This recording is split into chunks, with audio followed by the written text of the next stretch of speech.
whole goal is to go through this as many times as you can in 7 minutes. I did the first 4 exercises and repeated them, then went to the next 4 exercises and repeated them, and then if you have enough time, go through and repeat it as many times as you can in 7 minutes. This is the perfect 7-minute workout for anybody.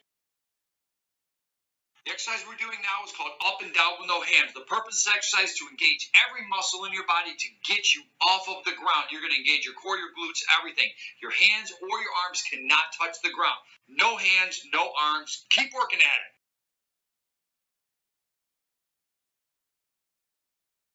Slow sprinter. Now I want you to notice I put my foot forward, that heel stays on the ground. That same hand goes to the side of the foot, and then I drive the other leg up and I come up, and my opposite arm and my opposite leg is in the air looking like a sprinter. I stand there for a moment and then I pause back. I kick the leg back. I put one hand on the ground, then the other comes down. So for a moment, I'm in a single arm plank. Both hands then, both feet are on the ground, then I switch.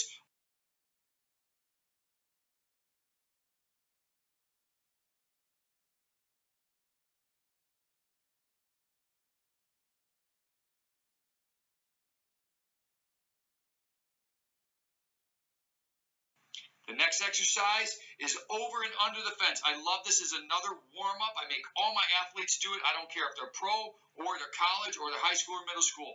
They take their leg and go high in a big circle, and then they scoot under a fence. They make an imaginary step over a fence and drop their torso down. Next exercise is inchworm to plank. The first time I do a push-up, but every time there and after, I touch my toes, I walk my hands out. Try not to wobble your butt.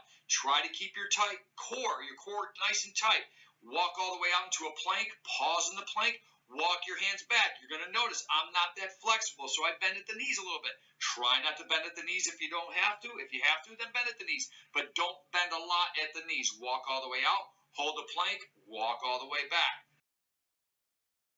The exercise we're doing now is called up and down with no hands. Once again, I want you to keep repeating these exercises over and over again as many times as you can in 7 minutes. Keep working at it.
Next exercise is called goblet squat. You're going to take a very heavy weight or a bucket or two of water, hold it up on your chest, up by where I keep my dog tags. You're going to squat nice and deep to try to get your elbows to touch your thighs. Notice that my heels are touching the ground at all times, and I stand back up straight. When I come up, my hips come forward. I sit my hips way back. The next exercise is called the McGill sit-up.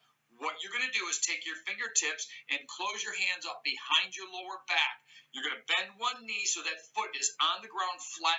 The other leg is fully extended all the way out. You're going to do a partial sit-up and crunch. You're going to come up just a little bit. You're going to come up, sit up, pause for a moment, come back down. Come up, pause, come back down. The McGill sit-up, created by Dr. McGill, a doctor who knows a whole lot more about the spine than I do. Next exercise is 2 dumbbell RDL. You're going to hold them in your hands. You're going to notice I'm going to shrug my shoulders back a little bit. I call that pinching the ponytails. If you had a ponytail, the muscles in your back are going to pinch. You're going to draw your abs in. You're going to notice I'm going to shove my butt way back, and those weights are going to come down by my leg and back up as I push my butt forward. So I'm going to be pushing my butt way, way back. Once I start to collapse at the chest, meaning my chest is coming down and my leg is not going back any further, I am done. Next exercise is a swing, curl to press.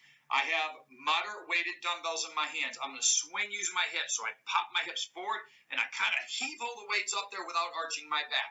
So I heave-ho the weights up and then I curl them up and I press them. Bring them back down to my shoulders and I bring them back down to my hips. Push my butt back a little bit.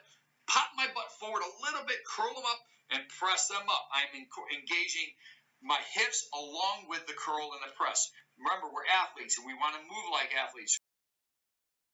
Once again, I want you to repeat these exercises over and over again for 7 minutes. We have a warm-up in here. We have good hip movement in here, good pressing, and a little bit of pulling. Love this sequence.